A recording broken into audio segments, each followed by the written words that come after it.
नमस्कार, मैं रवीश कुमार। अस्पताल पर बमबारी हो ही गई। किसने की, इसे लेकर इजराइल का दावा है उसने नहीं की, मगर उसके इस दावे पर सवालों की बौछारें लग गई हैं कि उसी ने की। फलस्तीनी स्वास्थ्य मंत्रालय और संयुक्त राष्ट्र में फलस्तीन के राजदूत दोनों ने कहा है कि हमला इजराइल ने किया है। जेरूसलम के एकमात्र ईसाई अस्पताल अल अहली बैप्टिस्ट अस्पताल पर ऐसी भारी बमबारी हुई कि 500 लोगों के मारे जाने की खबर है। कहीं कहीं यह संख्या 800 और यहां तक कि 1000 भी बताई गई है। कई सौ लोगों के मलबे में दबे होने की खबर है। मरने वालों में केवल मरीज नहीं हैं, बल्कि सुरक्षाकर्मी, आम लोग, शरणार्थी, डॉक्टर और स्वास्थ्य कर्मी हैं। इनकी संख्या पहले से ही वहां कम है। इनके मारे जाने का मतलब है कि अब जो भी घायल होंगे उनकी जान बचाने वाला कोई नहीं होगा। इसलिए अस्पतालों को ध्वस्त कर, डॉक्टरों को मारकर आने वाले दिनों में और अधिक संख्या में लोगों का मरना तय कर दिया गया है। बमबारी इतनी भयानक हुई कि अल अहली अस्पताल के डॉक्टर लाशों के बीच खड़े होकर प्रेस कॉन्फ्रेंस कर रहे हैं। बता रहे हैं कि किस त्रासदी में उन्हें धकेल दिया गया है। बमबारी के वक्त अस्पताल के भीतर और कैंपस में कितने लोग थे, किसी के पास सटीक आंकड़ा नहीं है। जो लोग राहत कार्य करने गए वो कह रहे हैं कि यह नरसंहार है, कोई घायल नहीं हुआ, सब के सब मारे गए हैं। आपको याद है, हमने 16 अक्टूबर के एपिसोड में दिखाया था कि जेरूसलम पोस्ट में सेवानिवृत्त मेजर जनरल गियोरा एलांड का बयान छपा है कि गजा के अल शिफा अस्पताल को बम से उड़ा देना चाहिए और गजा के लोगों को भूखा मार देना चाहिए। एलांड इजराइल की राष्ट्रीय सुरक्षा परिषद के मुखिया रह चुके हैं। अब अल अहली बैप्टिस्ट अस्पताल पर बम गिरा है तो इजराइल कह रहा है हमने नहीं, आतंकवादियों के रॉकेट से हमला हुआ। इजराइल बता दे कि उसके इतने बड़े सैनिक अधिकारी अखबार में अस्पताल का नाम लेकर बयान देते हैं कि उसे बम से उड़ा देना चाहिए। क्या इजराइल ने तब कुछ कहा कि हम ऐसा नहीं मानते, ना करेंगे। नाम लेकर अस्पताल को बम से उड़ा देने की बात छपी है। जब अस्पताल पर बम गिरा तो इजराइल ने इनकार करना शुरू कर दिया। इस हमले से ठीक पहले इजराइल ने अपनी लाइन साफ कर दी कि आगे क्या हो सकता है। प्रेस कॉन्फ्रेंस में सारी दुनिया के सामने इजराइल के राष्ट्रपति ने कह दिया कि हम हमास और गजा के लोगों में फर्क नहीं करते हैं। गजा में कोई निर्दोष नहीं है, पूरा गजा जिम्मेदार है। लंदन में इजराइल के राजदूत ने भी इसी तरह की बात कही। जब इजराइल ही हमास और नागरिकों में फर्क मिटा रहा है तो क्या यह माना जा सकता है कि वह अस्पताल और हमास के ठिकानों में फर्क करता होगा? यह हमने इसलिए बताया कि इजराइल जब भी कहे कि उसने अल अहली बैप्टिस्ट अस्पताल पर बम नहीं गिराया है, तब उसे इन बयानों की याद दिलाइए। जब कहे कि अस्पताल पर हमला नहीं किया गया तो उसे गल्फ न्यूज की यह खबर दिखाइए जो हमने आपको 12 अक्टूबर के दिन दिखाया। गल्फ न्यूज ने लाल रंग का बड़ा सा ग्राफिक्स बनाया। इसमें लिखा है कि इजराइल ने 10 मेडिकल फैसिलिटीज पर बम बरसाए हैं, यानी अस्पतालों पर हमले तो हो ही रहे थे। हमने कई वीडियो में आपको बताया है कि अस्पतालों के परिसर में मरीजों के अलावा हजारों की संख्या में आम लोगों ने भी शरण ली है, यह सोचकर कि अस्पताल पर बम नहीं गिरेगा, मगर बम वहां भी गिर गया। इस अस्पताल से आने वाली तस्वीरें इतनी भयानक हैं कि हम नहीं दिखा सकते। आप हमारी सीमाओं को भी जानते हैं। एक तो हम वहां नहीं हैं, दूसरा कॉपीराइट के नियमों के कारण किसी और के वीडियो का इस्तेमाल नहीं कर सकते। इसलिए कई बार आपसे कहा कि अपनी कल्पनाओं का सहारा लीजिए, मगर इस मामले में हम यह भी नहीं कह सकते कि आप अपनी कल्पनाओं का सहारा लीजिए। हो सकता है कि हम आज के वीडियो में पुरानी तस्वीरों का ही इस्तेमाल करें। इतना भयानक हमला अगर आपने नहीं सोचा था तो आपने इजराइल के हमले को ठीक से फॉलो नहीं किया। 48 से अधिक स्कूलों की इमारत पर बम बरसाए हैं, WHO ने बताया है। अल अहली बैप्टिस्ट अस्पताल पर बम गिराने से पहले संयुक्त राष्ट्र के एक स्कूल पर भी बम गिराया गया। संयुक्त राष्ट्र ने भी कहा कि स्कूल पर इजराइल ने बम गिराए हैं। पहले से वह स्कूल और अस्पताल की इमारत पर बम गिरा रहा है। इजराइल ने जब उत्तरी गजा के अस्पतालों से कहा कि खाली कर दें, तब 14 अक्टूबर को WHO ने कहा कि यह तो सीधा सीधा घायल और बीमारों के लिए मौत का फरमान है। गजा बहुत छोटी जगह है, वहां इतने अस्पताल नहीं हैं, फिर भी वह अस्पतालों के खाली करने के निर्देश जारी करता रहा। हमने 17 अक्टूबर के वीडियो में आपको बताया कि अस्पतालों को किस तरह से टारगेट किया गया।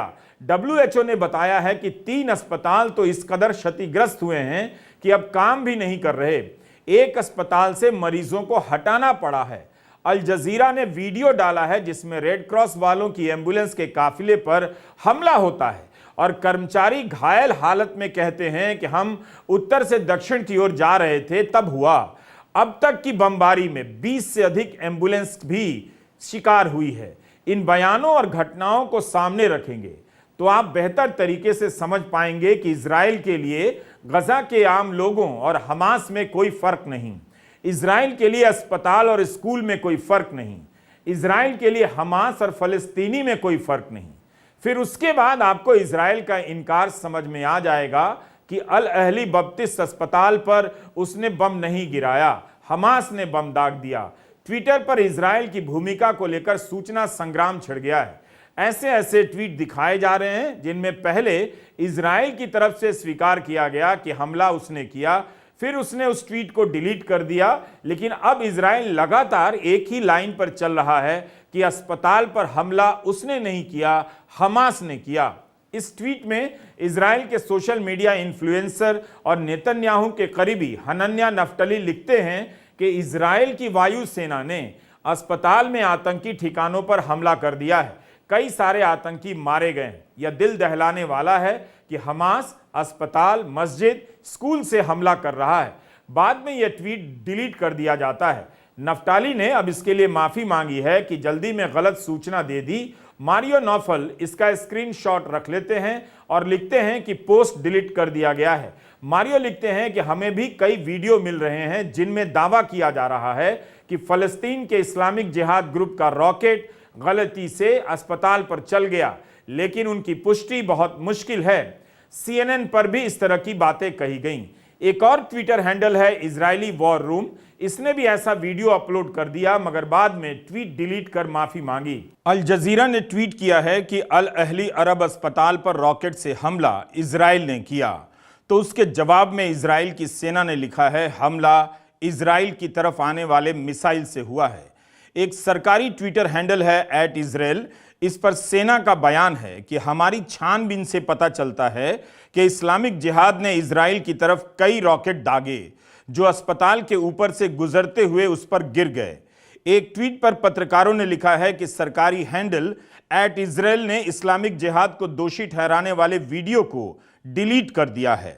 अमेरिका में इजराइल के राजदूत ने भी उसी वीडियो को अपलोड करने के बाद डिलीट कर दिया। इस तरह के संदिग्ध वीडियो ट्विटर से तेजी से गायब हो रहे हैं। यह भी खबर है कि इजराइल की सेना ने ऑडियो जारी किया है कि अस्पताल पर रॉकेट गिरने को लेकर हमास के ऑपरेटिव आपस में बात कर रहे हैं। BBC और MSNBC के रिपोर्टर ग्राउंड से रिपोर्ट कर रहे थे कि हमला इजराइल ने किया। इनके क्लिप भी ट्वीट किए जा रहे हैं। बाइडेन ने कहा है कि उनकी राष्ट्रीय सुरक्षा की टीम सबूतों को जुटाने का काम करती रहेगी। हमला किसने किया या किसकी जांच से साबित होने वाला है। मसला यह भी है, अस्पताल पर बम गिरा है, लोग मर गए, मगर इसी को उलझा दिया गया कि हमला किसने किया। इजरायली सेना के प्रवक्ता ने कहा कि हमारे पास कई साक्ष्य हैं जिससे पता चलता है कि इस्लामिक जिहाद इसके लिए जिम्मेदार है। उसी का रॉकेट वहां से गुजर रहा था और एक रॉकेट पार्किंग लॉट पर गिर गया। IDF ने मरने वालों की संख्या पर संदेह जताया है और कहा है कि अस्पताल के ऊपर सीधा हमला नहीं था, पर सेना के ड्रोन से पता चलता है कि पार्किंग लॉट पर किसी प्रकार का हमला हुआ है। इस बीच इजराइल गए अमेरिका के राष्ट्रपति ने भी इजराइल के दावों पर पूरी तरह भरोसा नहीं जताया। बाइडेन ने इजराइल आकर नेतन्याहू के साथ बैठक में बिना हमास का नाम लिए कहा कि मैंने अब तक जो देखा है उससे लगता है कि ये आपने नहीं, यानी इजराइल ने नहीं किया, दूसरी तरफ के लोगों ने किया है। पर बहुत से लोगों को अभी भी संदेह है, इसलिए अभी हमें काफी चीजों का सामना करना है। तो यह सब चल रहा है। इस तरह के बयान दिए जा रहे हैं कि सच कभी झूठ लगे, झूठ कभी सच लगे। जिसके पास तोप होता है वह समझता है सच भी उसी के पास होता है। डॉक्टर घसन अबू सित्ता ने पत्रकार प्लेस्तिया अलकाद से इंस्टाग्राम पर एक साक्षात्कार में कहा है कि हमले के बाद अस्पताल के आंगन में हर तरफ लाशें नजर आ रही थीं। उन्होंने कहा कि हमने देखा कई बच्चों की लाशें वहां पर हैं। जो भी शरण लेने गए थे वो सब मारे गए। क्या बाइडेन इस डॉक्टर को उसी तरह गले लगा सकते हैं जिस तरह से नेतन्याहू को गले लगाया है? डॉक्टर अबू सित्ता ने कहा कि यह युद्ध का अपराध है और दुनिया देख रही थी कि यह होने वाला है। हर वो पश्चिमी नेता जिसने इजराइल को बिना शर्त समर्थन दिया है, उसके हाथ इन बच्चों के खून से रंगे हैं। उनके समर्थन से ही यह हमला हो पाया। अगर इस हमले के बाद भी कुछ नहीं होता है तो इजराइल और भी ऐसे हमले करेगा। पत्रकार अब यह भी बता रहे हैं कि इजराइल पहले से ऐसा करता रहा है। करीब 3 दशक पहले लेबनान में संयुक्त राष्ट्र के शिविर में 100 से अधिक बच्चों की मौत के बाद मुकर गया। वो अपनी जवाबदेही कभी स्वीकार नहीं करता। अपने द्वारा किए गए हमलों के लिए फलस्तीनी सशस्त्र बलों को जिम्मेदार ठहरा देता है। अल जजीरा की पत्रकार शिरीन अबू अक्लेह की मौत के बाद शुरुआती जांच के दौरान इजराइल ने जेनिन कैंप के भीतर रह रहे लड़ाकों को दोषी मान लिया। बाद में जाकर अपनी गलती मानी। वॉशिंगटन के नेशनल प्रेस क्लब में अल जजीरा की रिपोर्टर शिरीन अबू अक्लेह की तस्वीर लगी है। उनकी हत्या पर भी इसी तरह का विवाद है। इजराइल की बमबारी को कवर करते हुए शिरीन की मौत हो गई। गोलीबारी के बीच उन्हें सर में गोली लगी और चश्मदीदों ने आरोप में कहा कि इजराइल की गोली से उनकी मौत हुई। अल जजीरा ने आरोप लगाया कि उन्हें चिन्हित कर मारा गया। यूएन, अमेरिका, यूरोपियन संघ सबने इस घटना की निंदा की और काफी विरोध प्रदर्शन हुआ। पिछले साल सितंबर में इजरायली सेना ने अपनी जांच में पाया कि इस बात की काफी संभावना है कि शिरीन की मौत गलती से इजरायली जवानों के हाथों हो गई हो, मगर इसके आगे आपराधिक जांच करने से मुकर गया। नवंबर 2022 में अमेरिका ने इस मामले में जांच शुरू कर दी, मगर इजराइल ने आंतरिक मामलों में दखल का हवाला देते हुए इसमें शामिल होने से इनकार कर दिया। इसी सोमवार को संयुक्त राष्ट्र की जांच कमेटी की रिपोर्ट आई है। अल जजीरा ने इस पर खबर की है कि इजराइल ने बिना किसी उचित कारण के शिरीन के खिलाफ घातक हथियारों का इस्तेमाल किया।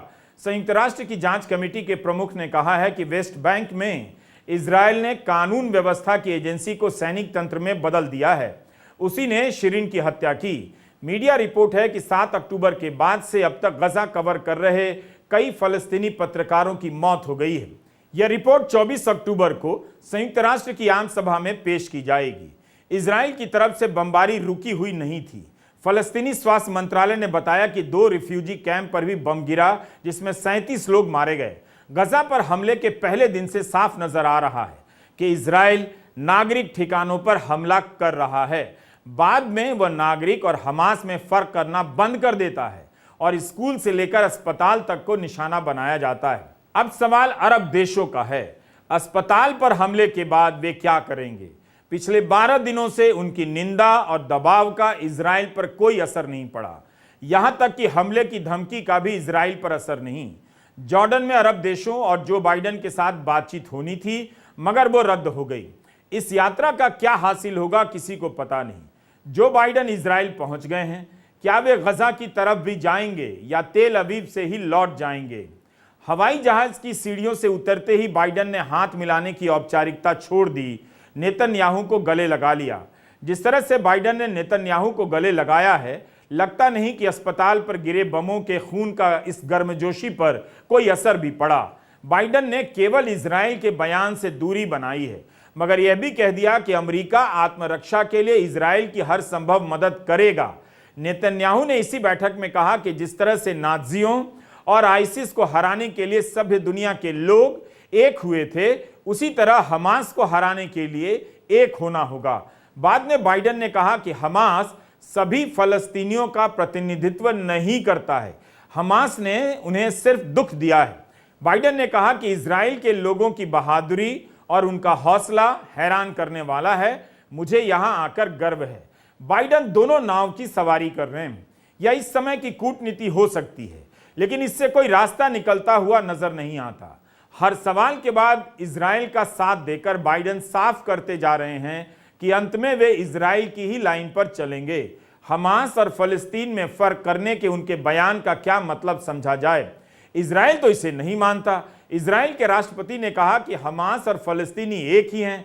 अभी तक इजराइल के हमले में अमेरिका की हां ही नजर आती है। क्या बाइडेन नेतन्याहू से पूछेंगे कि कब तक गजा में पानी बिजली की सप्लाई बंद रहेगी? कब तक बच्चे प्यास से मारे जाएंगे? इजराइल के हमले को लेकर अमेरिका ने अभी तक कुछ भी ठोस रूप से नहीं कहा है जिससे लगे कि वह अब रुक जाने के लिए कह रहा है। जर्मनी के चांसलर भी इजराइल में हैं। अमेरिका के राष्ट्रपति से लेकर फ्रांस के राष्ट्रपति अस्पताल पर हुए हमले की कड़ी निंदा कर रहे हैं, लेकिन बात निंदा की नहीं है। सवाल है कि क्या उन्होंने इस घटना के पीछे इजराइल का हाथ होने की निंदा की है? क्या यह देश इजराइल की लाइन पर ही चलेंगे कि हमास ने रॉकेट दागा तो गलती से अस्पताल पर गिर गया? फ्रांस और अमेरिका ने इस मामले को इजराइल का हमला नहीं बताया है। क्या यह देश इस बात को अनदेखा कर देंगे कि इस घटना से पहले से ही इजराइल अस्पतालों पर गोले दाग रहा है, नागरिक ठिकानों पर गोले दाग रहा है? ब्रिटेन में लेबर पार्टी के पूर्व नेता जेरेमी कॉर्बिन ने हमले के लिए इजराइल को दोषी माना है। उन्होंने कहा है कि हमारे नेता शांति चुन सकते थे, मगर उन्होंने युद्ध का चुनाव किया। क्या बाइडेन नेतन्याहू को मना पाएंगे कि युद्ध विराम कर दें? इजराइल के बयानों से नहीं लगता कि वो अमेरिका के दबाव में आएगा। दोनों के संबंध करीब जरूर हैं, मगर यह भी दिख रहा है कि इस वक्त इजराइल अमेरिका की भी नहीं सुन रहा, या अमेरिका इजराइल की सुनता जा रहा है।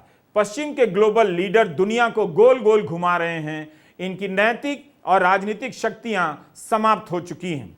कई दिनों तक खबरें आती रहीं कि इजराइल ने सीमा पर 3 लाख से अधिक सैनिक जुटा लिए हैं, मगर जमीनी कार्रवाई की रणनीति साफ नजर नहीं आती। इजराइल रोज बताता है कि हमास के इतने लड़ाकों को मार दिया, मगर यह नहीं बताता कि बंधकों के छुड़ाने का क्या होगा और यह लड़ाई कब तक चलेगी, इसका अंजाम क्या होगा। जिस तरह से हमले हो रहे हैं, क्या बंधकों की सुरक्षा सुनिश्चित की जा सकती है?